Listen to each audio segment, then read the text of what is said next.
Right, hello there, my name's Steve Ritchie. I'm a steel sculptor from Ashford, Kent. As part of my odd job series, I thought I'd show you this one. Now, this is a skull that was not donated, but lent to me by a friend, a tattooist that said he reckoned we could do something more interesting with this. Now, at this point, I happened to have a tin or two, and I made a plate, and I was just going to let that into the top of the skull. It was a real skull, a medical skull. It didn't have its skull cap, and it didn't have any teeth, so I had to make the teeth as well. And at this point, this is when I should have stopped. Okay, shouldn't have gone any further with it. Really nice idea. Anyway, he went and bought some horns, and of course he needed some sort of helmet to mount these horns. And then of course you have to groove up the helmet a little bit, so he's messing about with bits of hessian and stuff, and of course it would be nice if the lid, you know, the helmet was able to lift out of the way, and it needed a little bit of leather as well. I didn't want to damage the skull. This is a real skull. I didn't want to damage it. It's quite old, and so I had to make a framework that, even though it was hinged, it wasn't really hinging on the skull itself. It was independent from the skull, if that makes any sense to you. And then with various other bits of leather work, and many hours later, I came up with something, well, I don't know, quite interesting. Now, Josh, my friend that donated the skull to this project, he leans towards the macabre, shall we say, and certainly with the horns. And whether we went over the top on this, I don't know. Many of the things that I gather and are showing here, I've actually bought from boot fairs. There's a lovely plate, it was beautifully etched. You know, I just said, you know, it's a mock Victorian thing, probably made in the 1930s, but it pretended to be Victorian, but it had a very goth feel to it. And yeah, there was a few bits and bobs there, quite nice. Had to make a stainless steel practical plate, and I ended up with this pile of bits anyway, a good pile of bits as well. Kept me busier than I wanted to. But this was what I call an odd job. Okay, outside of the commissions, these are the little projects that I get up to in between doing normal commission work. Okay. And I think, and it took a few discussions. Some things were donated. Alan donated me the feet to this plate. The plate was, like I say, was a boot fair job. The same with the standy part of that as well. I made a framework which I created myself, and obviously created the rest. Within the helmet, where there was leather work there, I'd also created some out of a pot. I went down the wrong line at the beginning. I had a very heavy stainless steel, something I'd already smashed out, but I abandoned that. It was very, very heavy, but what did come out of it was some very heavy hinges, and so I carried on using those, and these are the things that I was manufacturing to make this really work. Now look, I've known little Josh for, I say little Josh, big Josh now, but I've known Josh for an awful long time, since he was a young lad. He came into my garden when there was an eclipse, and because I had welding shields all round the place, we all looked at the sun that day. He wasn't very old. He couldn't have been any more than 11 or 12, I don't know, I can't remember now. But anyway, he remembers me quite well, and I remember him. So there you are. He's now a professional tattooist, extremely talented young lad, and he's working out the studio of Breaking Tradition in Kennington Ashford, not very far from my house. And yeah, nice chap.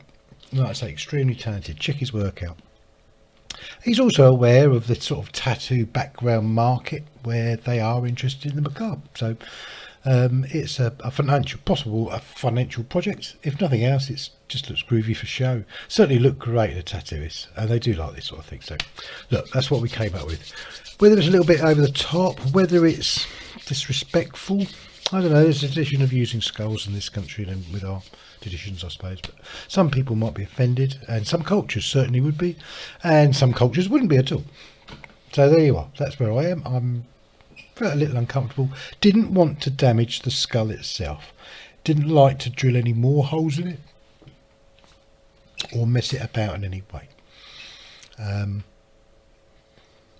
Yeah, but I did what I did, and this is what I came up with. Now, I'm sorry I showed so much films assembling it and stuff. And in a minute I'll tell you exactly what I was up to as far as other projects and things were concerned, you know, because I was doing other things, and this did take a little while to do. Now the main difficulty for me was to really make the skull kind of independent from the whole helmet and stand, and it truly is. I could lift this, take the skull out of this framework, and the framework will still sort of hinge and act as if the skull wasn't there, if that makes any sense to you, because I really didn't want to sort of bash it around. It's a little, and I've left a little bit of wobble in it so you could settle itself centrally without fixing anything to a point where if something got bent it would then break. So yeah, there's a bit of a shock absorber in it as well. There's a little bit of strategic sponge around the place, so if anything does clatter, it's hitting sponge and not hitting the skull. And when it was in the workshop, I also treated it with a bit of reverence as well. I wasn't chucking it around the workshop. It was being lifted in and out of a phone box that was in the end of my bench, and it came in various stages. Now the horns, personally, particularly when you only get the top of the jaw, I thought might have been a bit big for this project. They could have been half this size, but after a while I kind of liked it because it was so over the top. And it's already getting quite heavy as well, so the hinge at the back had to be a bit of a heavy duty one for any of this type of thing to work. And I'm also tempted to put some chocolates or something in there, in that inner box. I love that inner box. Again, that was a boot fair job. I love them sort of things. And the feet, like I say, donated by a chap called Alan, somebody that's looking after a couple of machines for me and keeping them in the dryer and keeping them used as well. Now, in the background of what's going on now, if I'm still in sync with the film footage, is the actual projects that I are doing during the week. So my Monday and Friday commission is in the background of this picture, i.e. a dragon's head, and this is sort of like weekend messing about work, you know. But it was coming along very nicely. I was quite pleased with the progress. Now I want to mess about with the jaw a little bit, and what it had originally was some very quite heavy duty springs which I think would cause damage, and I'd like to enlighten that with a little bit of fabric and stuff. And on the menu today, Steve? That's cool. Yeah, It's such bad taste. What's going on there? Good. I don't know. Anyway.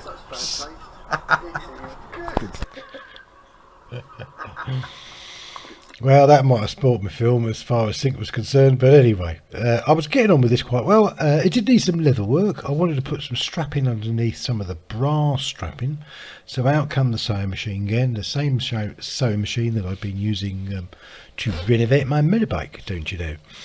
And yeah, that was quite cool. It can whack through. I needed at one point to go through 4 thicknesses of quite a thick leather, in fact goat leather. And I had another coloured leather with the one I'm messing about with first and trying to melt on the head there, or on the framework, was off a bit of furniture. Now I think you could carry on customising this as well. You know what I mean? It was still feeling a bit new when it really needs to be, you know, I don't know, 7th century feel to it. You know, it still felt a little new, but anyway, in time it will get a bit dusty and get polished a few times in the wrong places and handled a little bit. I don't like the idea of the skull being handled too much, but yeah, the rest of it will be, and hopefully get a bit of an antique feel to it. I also messed about with some other processes. A chap donated me little bits of offcut that had been in a soggy bucket and hanging around his property. Matthew, thank you very much for that. And I started messing about with a few bits of his alley and bits of brass to see if I could make yeah, the overall feel of this, like it was handmade, tribalish whatnot. I've also got a lovely friend called Angie that was wearing some really groovy earrings that were simply handmade out of little bits of aluminium like that, so I experimented with making a few earrings, and I thought some of those experiments could be used for this project as well. So thanks for the ideas, Ange. At some point I shall make you a pair of earrings to thank you for that, and if you see anything you like, I'll make you some more. But there you are. I'd love to give her a heads up that she's been mentioned. Oh, and by the way, Angie's a part of a couple, and she's with a chap. They're fantastic singers. They ought to be out there singing together. Really, both of them are great, fantastic performers. Anyway, what was I on about? Right. Oh, and this is the commission that I was on at the time. So here I am with Ian's Dragon. This is what I was doing Monday to Friday, just to give you an idea what I was up to. And this was actually showing his deceased wife. He called her his old dragon, and that's still keeping an eye on him apparently, with the lovely great big comb teeth. And the other little side project, while I had the skull around the place anyway, was I did a thing for Grace and Perry. Here we are. I'll shut up for a minute. Human skull, a real human skull later around the place. Yeah, and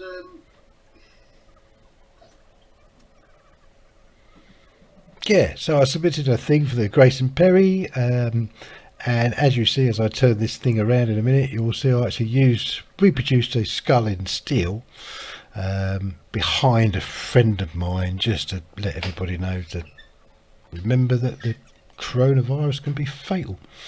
Anyway, it didn't get taken up by the programme, even though Jessica Hines, one of my favourite comedians, female comedians, that only lives in Folkestone, and I saw her the week before and was trying to beg her to come up the road and look round the corner where I had a blooming dragon with a 12-foot wingspan. But anyway, I should have just gone up and asked her, shouldn't I? But anyway, I'm too polite for all that. So, out of all these mad bits and pieces, I came up with an item that Josh was very happy with. Took me far more weekends than I thought it was ever going to do, and was sitting around in my front room. I could do some of this at home, which was quite nice. Some of the polishing of stuff, you know. So it wasn't all taking up work time and workspace. But and I've really got to spend some money on a few backdrops so I can photograph these things a bit better than this. But this is what I came up with. And with his lifting hat and his little storage boxes, and you could put herbs and smellies in here, I'm sure, if that's what he wants to do. Yeah, I no doubt someone will want to make it out of an ashtray, but that'd be a bit of a shame, wouldn't it? A bit tasteless, if you ask me. And yeah, thanks for listening to this project and having a nose round. I'll continue bouncing a few pictures about. Oh, and by the way, this is a year's anniversary. I've just missed it by a couple of weeks, but I've been online on YouTube with the Steve Ritchie channel.